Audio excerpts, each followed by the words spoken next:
Hello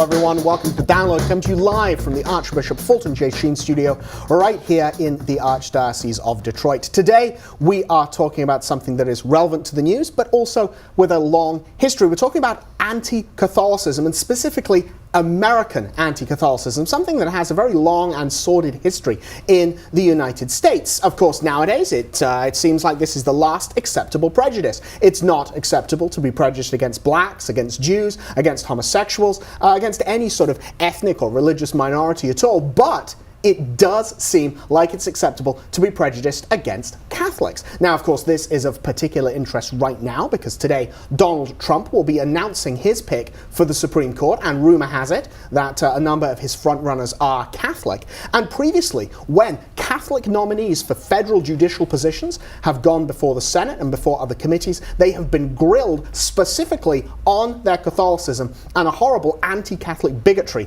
has been in display. So today, Stephen is going to be talking about how it is the Democratic Party that has been the source of so much of this anti-Catholicism. And Rodney is going to be looking at how the modern Democratic Party is carrying on that fine and long tradition. But first, let's start with you, Christine. Where does this all start?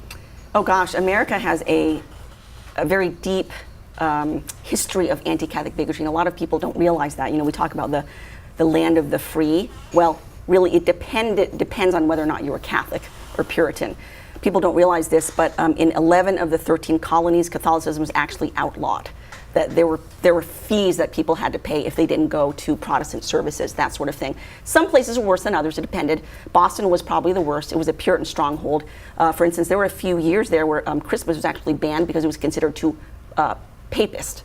There were too many popish things like the celebrations and that sort of thing. I think the moment that you're actually using the word papist in official documents, which did happen, at that point it's kind of like, dude, no. I mean, that immediately shows some kind of anti-Catholicism. And of course, right there. they were just copying their the English Puritans who had also outlawed under Cromwell. They banned Christmas because, again, it was too popish. But speaking of papist, one of the biggest battles between Catholics and Protestants took place in the establishment of schools. Now, during the 18th century, early 19th century, you had huge waves of Catholic immigrants coming into the country from Germany, Poland, Ireland, that sort of thing. And you had groups in America like the Nativists and the Know Nothing Party who didn't like this. They didn't like the fact that all these foreign immigrants were coming in, and they were many of them were Catholic. But many of them set up these schools, and they were called sectarian schools, which was code word for Catholic back then, sectarian. And so what happened was the Protestants wanted publicly funded Protestant schools. I mean, they call them publicly funded schools, and it's actually the genesis of the current public school system. But they were fiercely anti-Catholic. They were very Protestant. They pushed the King James Bible, and they had what you call McGuffey's readers. McGuffey's readers were very anti-Catholic. This is what little kids were taught in school. They included things like the word slurs, papist, popery. The original McGuffey's reader actually had this lie in it. It said, quote, "The account of Martin Luther's death filled the Roman Catholic Party with excessive as well as indecent joy. It made all Catholics look like evil, horrible individuals." And so during this fight to sort of like get government funding and establishment of publicly funded schools, Protestant schools, they put out all sorts of propaganda, which we can see here, against Catholics. So here, you know, you see, what does Romanism stand for? Ignorance, corruption, superstition, evil, tyranny. You know, another one we have there, the Holy Bible. There's a Catholic priest trying to beat out the Holy Bible for coming into Catholic schools because, of course, Catholics don't believe in the Bible. Another one, again, Romanism, insolence. What does that say? Rascality. That's a good word. That's a good word. We should make more use of that. Yeah. Let's look at another one. Here, there's a poor Catholic school teacher who's overshadowed by the evil of the Roman Pontiff carrying his crucifix over the United States. And this is the fear of having Catholics set up their own schools. We must have Protestant schools instead. Another one. Here, this is funny. There is an evil cleric, standing there in the background going like, whatever, rubbing his hands, and then you've have the very rascally, immigrant school children misbehaving and kicking the Holy Bible on the school playground, and then another one we've got again a Catholic cleric, the Pope, trying to get into a public school, and then the teacher very bravely taking the stand to saying, no, you must stay out. But this fight actually led to what we know as the Blaine Amendment. In 1875, President Grant made a public speech proposing a constitutional amendment to deprive sectarian schools of any government funding. And so it inspired James G. Blaine, who was a politician, to craft this amendment. It actually passed overwhelmingly in the House. It lost in the Senate by only four votes, but that didn't keep states from implementing their own Blaine amendments. Today, there are 37 state constitutions that still have Blaine amendments on the books. So they're still there. Wow. Yeah, I mean, because we sort of laugh at all of the little cartoons and stuff, the Roman octopus with rascality.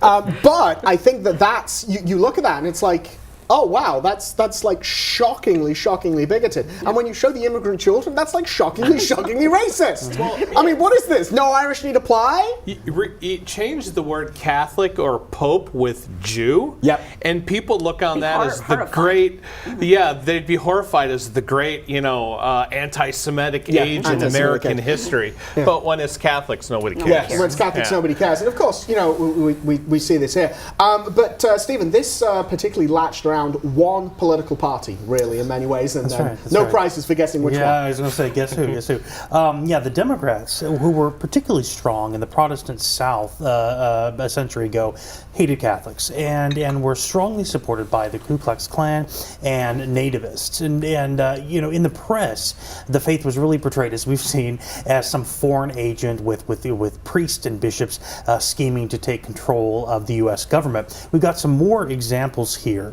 First of all, we see a priest presiding over the butchering of the Democratic Party, showing their fear of priests. Another instance, the Roman Church is depicted as a crocodile scaling the dome of the U.S. Capitol alongside Mormonism.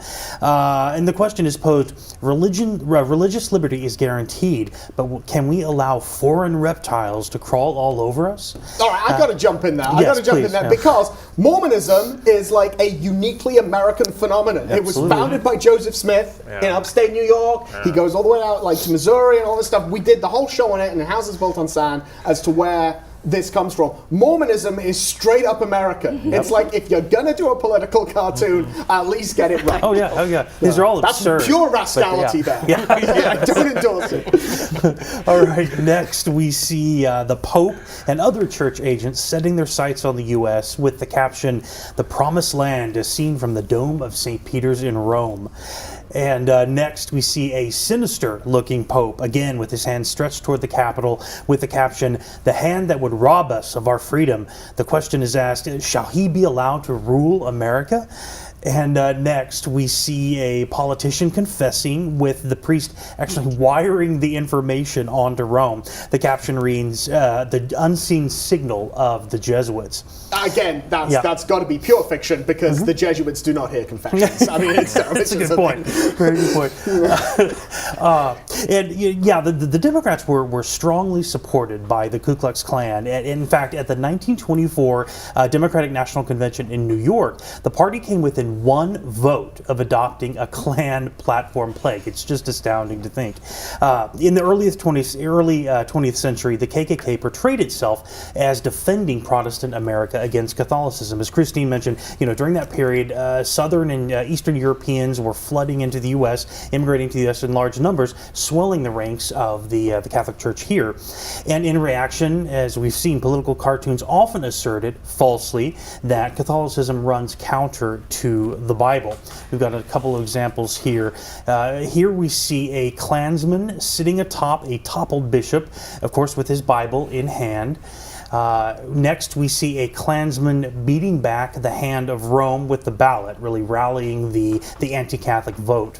Next, we see Klansmen chopping down the Roman tree rotten with conniving priests. So bottom line, the KKK, above all the Protestant movement, hated Catholics. Similarly, today's Democrats really scorn faithful Catholics because we prick their consciences on, the right to life, traditional marriage, and so forth. And just look at John Podesta and his allies in the Hillary Clinton campaign, trying to foment rebellion against church teaching on contraception, and then more recently, the venom directed against Amy Coney Barrett. It continues to this day. Yeah, I think it's such an interesting thing because, of course, people have this notion of the Democratic Party is always for the little guy. It's the idea of the Republicans, they're out there, and it's the businessman and the country club, and they're rich, and the Democrats, well, they're for the unions and the little guy and the hardworking chaps. It's like, well, no, they were for you if you were white and Protestant. That was like the whole thing, and it's this very very bigoted kind of angle. And if you were foreign immigrant, they used you for your votes. Yes, well, which of course they still are doing now. Of course, that's the whole thing. The Democrats expect the Hispanics to vote in a particular way. When President Obama came out and was talking about go out and take your revenge on the people who've wronged you, talking to a Hispanic community by going out and voting there. So, obviously, a very sort of bigoted history there, and a bigoted. Present. Yeah. Yes. Still bigoted. Yes. Still guilty. Anybody who's been paying attention to how the Democrats have been progressing even in the last 20 years, the Democrats of 10 years ago are not the Democrats of today. They're steadily going headlong into socialist communism, and they're being less abashed about it. They're more open, because the media allows them to be open about it and to kind of sanitize their bigotry, and that's what we saw when Trump appointed Amy Coney Barrett to the Circuit Court last September. She was grilled by Senator Dianne Feinstein, and we have the video of that. Watch. When you read your speeches, the conclusion one draws is that the dogma lives loudly within you. And that's of concern when you come to big issues that large numbers of people have fought for years in this country. And of course, it is concern for the Democrats, the socialists, because for them, truth is whatever they say it is, whatever they need it to be. Truth is whatever is politically expedient at the moment. Character didn't matter when Bill Clinton was in front. It didn't matter. What does is mean? You had all sorts of absurdities. Now you have Democrats grilling people for the dogma lives loudly for her being allegedly a good Catholic, a faithful Catholic, and then we have video here of still in that session. Democrat Dick Durbin also took issue with a comment of Orthodox Catholic that she made. Watch that. I'm a product of 19 years of Catholic education, and every once in a while, Holy Mother of the Church has not agreed with a vote of mine, and has let me know. You use a term in that article, or you both use a term in that article I'd never seen before. You refer to Orthodox Catholics. What's an Orthodox Catholic? Do you consider yourself an Orthodox Catholic? I am a Catholic, Senator Durbin. Orthodox Catholic, we kind of, as I said in that article, we just kind of use that as a proxy. It is not, to my knowledge, a term currently in use, but if you're asking whether I take my faith seriously and I'm a faithful Catholic, I am, although I would stress that my personal church affiliation or my religious belief would not bear on the discharge of my duties as a judge. How dare she make any distinction that there are Catholics faithful to church teaching and ones who are not? And Dick Durbin made that obvious when he said, our Holy Mother Church has not agreed with some of the things I voted on. He's actually been barred from communion in Springfield because of that. And he has the such nerve. an inappropriate question. Well, it's a complete violation of the Constitution. It says that there shall be no religious test for any office of profit under the United States, which means you're not allowed to say you don't get to be president, you don't get to be judge, you don't get to be congressman, you don't get to be dog catcher because you're Catholic. Now, if a private individual wants to say, I ain't voting for Barack Obama because he attended, that crazy, let's kill all the white people church in Chicago, that's fine. Jeremiah, right. You want to say, you know what, I don't want to vote for Dick Durbin because he's Catholic, then fine, that's your choice as an American. You can vote for somebody because you don't like their shoes. But when you are actually in pushing the Constitution, you've got an oath sworn to uphold the Constitution. You don't get to say I'm barring you because of your Catholicism. Which is that's pretty much what Dick Durbin just did right there. Yeah, and the thing is, they're allowed to be more open about it. They're able to do that because they get away with it. It is the last acceptable prejudice in the United States. I said it before. You know what? You can't go out and slander the blacks. You can't go out and say anything at all negative against Muslims. You're not allowed to go out and be like a raging anti-Semite. People come crash down on you like that. A comedian makes some sort of joke about blacks, about Muslims, about Jews. Bang, his career is over. You make jokes about Catholics. Oh, great. Applause, happy, fun. It's absolutely wonderful. It's great. It's interesting too. For people who follow football, one of the reasons that Notre Dame became sort of the Catholic rallying, whatever the school that the football team that Catholics kind of rallied around was it suffered a great deal of anti-Catholicism back in the early 20th century when it was first starting its football program. It was actually prevented from joining the Western Conference, which was a very prestigious football conference. It was actually prevented from doing so by Fielding Yost, who was a fiercely anti-Catholic football coach of Michigan University. Year after year after year, he would vote down Notre Dame and say, no, I don't want them to join because they're Catholic. Yeah. So. Yeah, because apparently, bigotry does not apply if it's towards So our Catholics. rivalry goes back a long time, and for good reason. I think also what's interesting now is that because of this socialist push by the God haters has become so prominent, now we see kind of a rallying with the faithful Catholics and the conservative Protestants. We're all we're all thrown in the same camp. The ecumenism of hate, because, as it was called. Yeah, because we're all Christians. But again, because that was ecumenism. Conservatism. Now the Protestants are more conservative than many Catholics, but also the socialist thing that's happening. There was another very well-known instance of applying a religious litmus test, not to Catholic in particular, but to an evangelical Christian when Bernie Sanders was grilling Russell Vought. I encourage people to go watch that because it is pure religious litmus test. Because what he does is he says, he reads some quote from him where he said, because Muslims don't accept Jesus Christ, therefore they are condemned. And so he says, do you believe that? And the man says, well, I'm a Christian, and I believe you need, salvation is from Jesus Christ. And he's like, well, I know you're a Christian. He gets really heated and cuts him. I said, I know you're a Christian, but isn't that Islamophobic? And he said, what about the Jews? I'm a Christian, and these are part of our tenets is you have to believe. And he just keeps grilling him on that point. And then finally, he just says, he's not acceptable as a candidate for this. And it's a pure religious litmus test. It's a pure religious test. One thing that I want to address, because we're going to hear it at some point, it's this notion that the Democratic Party and the Republican Party changed their platforms in the 1960s. And it's this idea that, yes, fine, maybe the Democratic Party was, the Ku Klux Klan, and it was in the White Hoods, and they hated blacks, and they hated the Catholics and so forth. But they changed platforms in the 1960s. Okay, let's go back and look at two of the major Democratic presidents prior to the 1960s. Woodrow Wilson, who was progressive as all get out, and while yes, his support for the film The Birth of a Nation, which glorifies the Ku Klux Klan, which was aired in the White House, that was exaggerated by Dixon, who's the guy who made the movie. But Dixon writes to Woodrow Wilson, praising Wilson's policy of segregation in the federal workforce and the demotion of blacks. So it's like, hey, dude, you were like a Democratic stalwart and you were behaving exactly as they are right now. And then again, FDR put forward the New Deal. That's pure straight up socialism. If we swap to the policies, why is FDR a Democrat pushing socialism back into war in the war period? there's notion of the platform shifted. No, there's a degree of the South became Republican, probably because of the rise of moral, conservative Protestants there.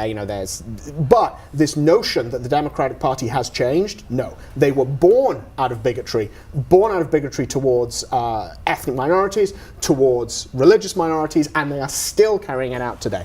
And why is it important today? It is important today because good judges get put up before the Senate and they get absolutely grilled in an unconstitutional manner, and they have a very, very hard time of it. And if people of goodwill, if people of good morality want to get good justices out there, we have to fight against this anti-Catholic bigotry. So that is all the time we have for today. Like I say, this is not just a matter of history. This is a matter of thing that's happening right now, and you're probably going to see it played out in, 10 hours. Donald Trump is going to sit there and say he has a great candidate, the best candidate, and he's going to name a nominee for the Supreme Court. Like I say, rumors suggest that that individual may be Catholic. That individual is certainly going to be Donald Trump's nomination, and so that individual is going to suffer a horrible grilling before the Senate Judiciary Committee and an absolute excoriation in the press. Don't let people get away with this anti-Catholic bigotry. Don't let the senators get away with it, but also don't let your friends and family get away with it. Where people go, oh, you know what Catholics are like, and you feel you have to hide your faith. Don't do that. Wear your faith on your sleeve, go out there, set the record straight, and you know what? Call people out for bigotry. It's not fair, it's not right, it's anti-American, but more importantly, it's not true. All of these things are predicated on lies, and as we know, Jesus Christ is the way, the truth, and the life. Stick with him, and you can't go far wrong. We will be back tomorrow with more of the best Catholic panel discussion in the world. God bless you.